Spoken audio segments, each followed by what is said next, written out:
Hi, thanks very much for being here. First of all, I'm very sorry that I can't be with you in person at NarraScope, hopefully next year.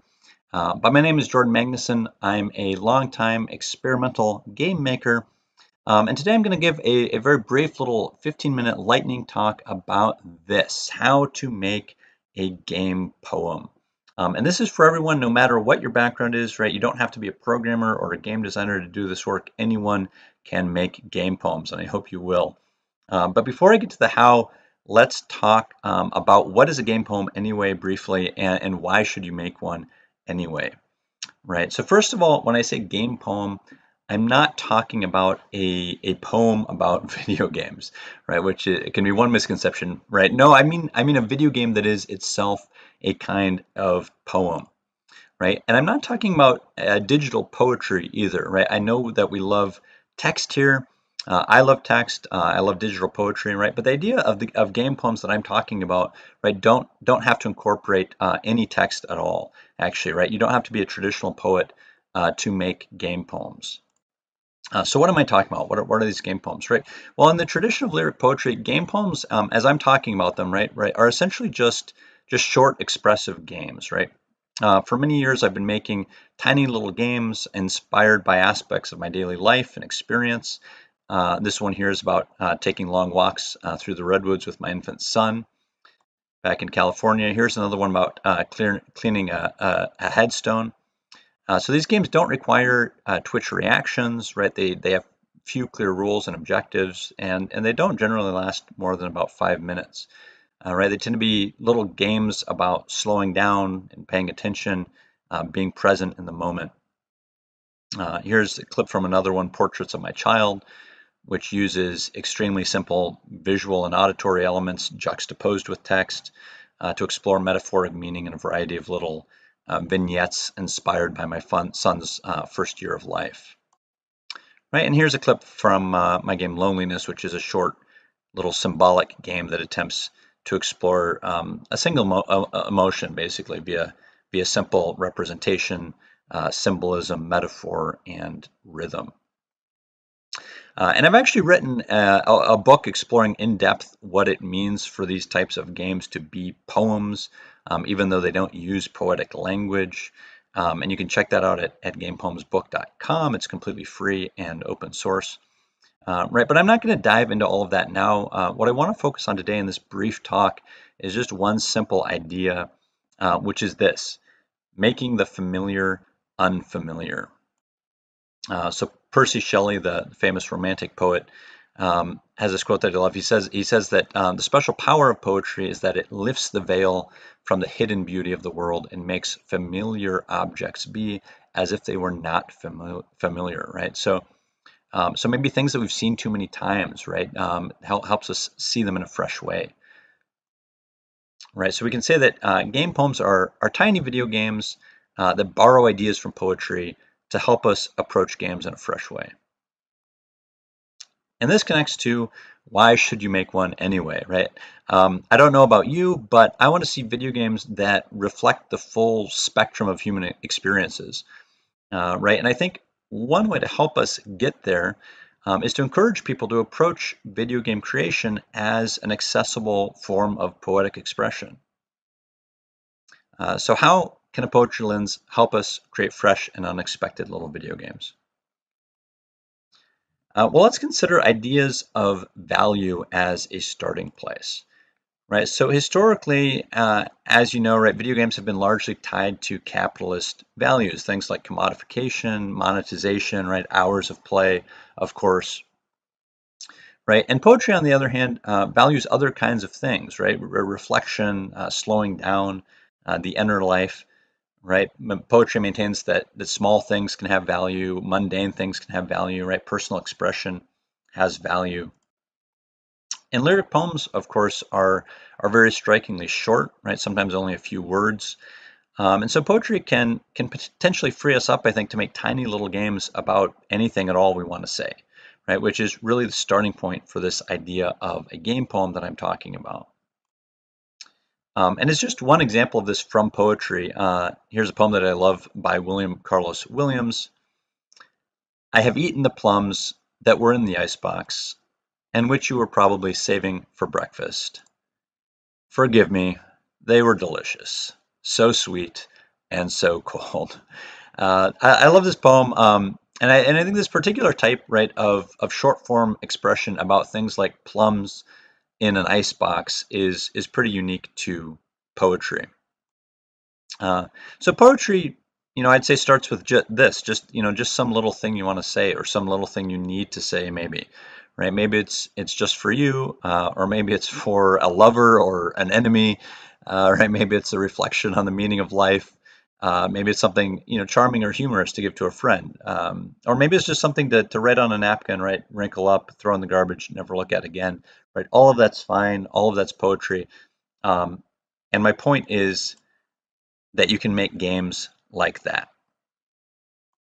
right? So let me just show you a couple of super simple examples of this kind of thing, right? So this is a game. Go ahead and pull this up, by the way, if you've got your phone. It's more fun to kind of interact with this yourself. I'll also show it on the screen, right? But pull it up if you want to.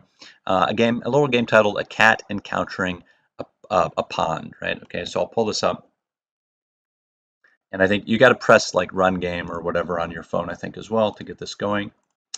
Okay, so you are a cat encountering a pond. So you press down arrow or swipe with your finger on your phone. You can move around here. Bleep. Interact with these little fish. Bloopity bloop. What's this? Who's over here? Splash. Okay, your work here is done. So I love so yeah, yeah. So I love this little game. And now game poems obviously super tiny and simple, right? And game poems don't have to be this tiny and simple, but game poems can be this tiny and simple, right?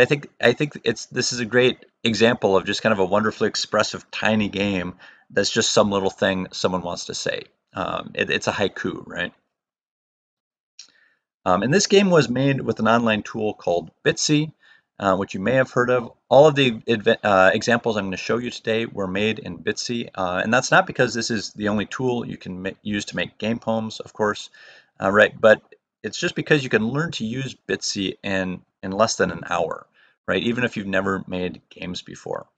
And this is important, I think, because right, if we want to see again video games being made about every aspect of human experience, then video game creation needs to be made accessible to everyone, which is something I think that the game poem idea facilitates, right? So just like everyone can craft a haiku, everyone can craft a tiny video game haiku, right? And using something like Bitsy. So I think that is wonderful. So that's the starting place for how to make a game poem. If you take one thing away from this talk, right, just let it be this: just make tiny games as short form personal expression.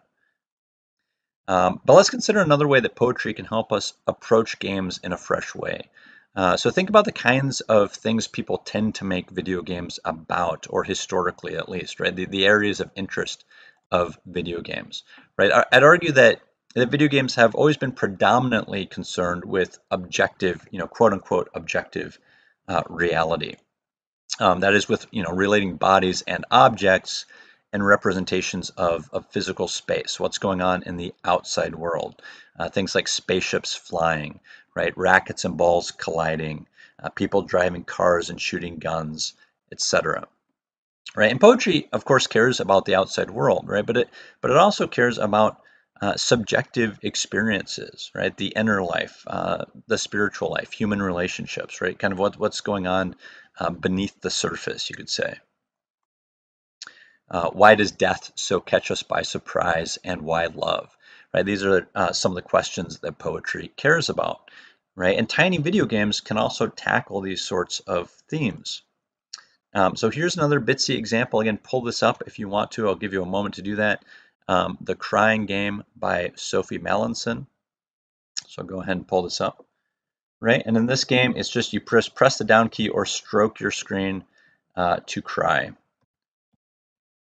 So down key to cry.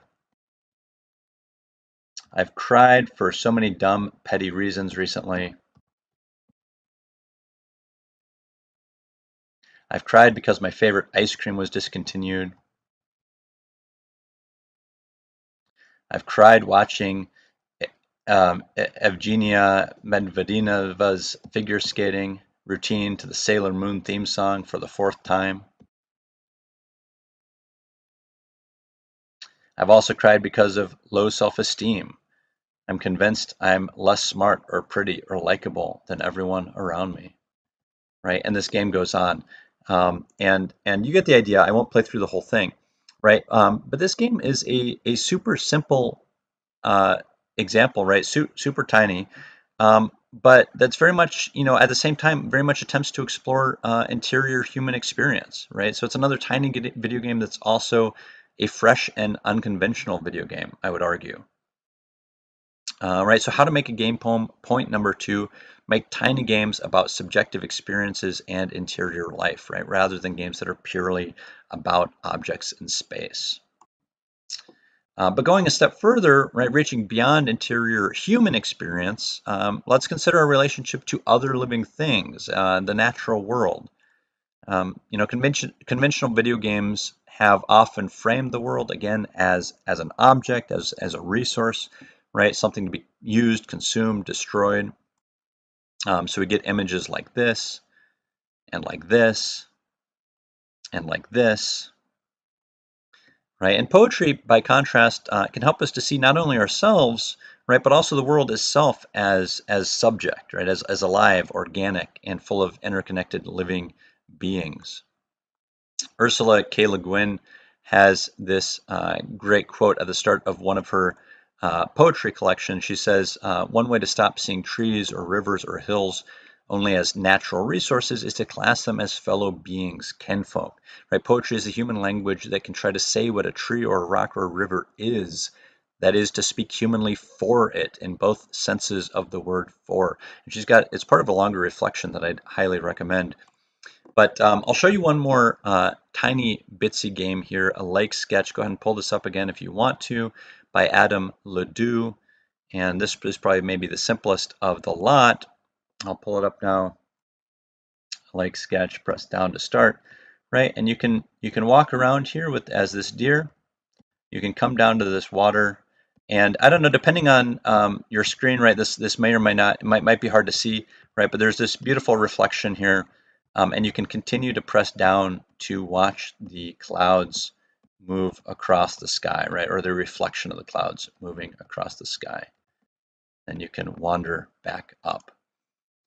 Right, and this game is like it's kind of like a 3-line images poem or something, right?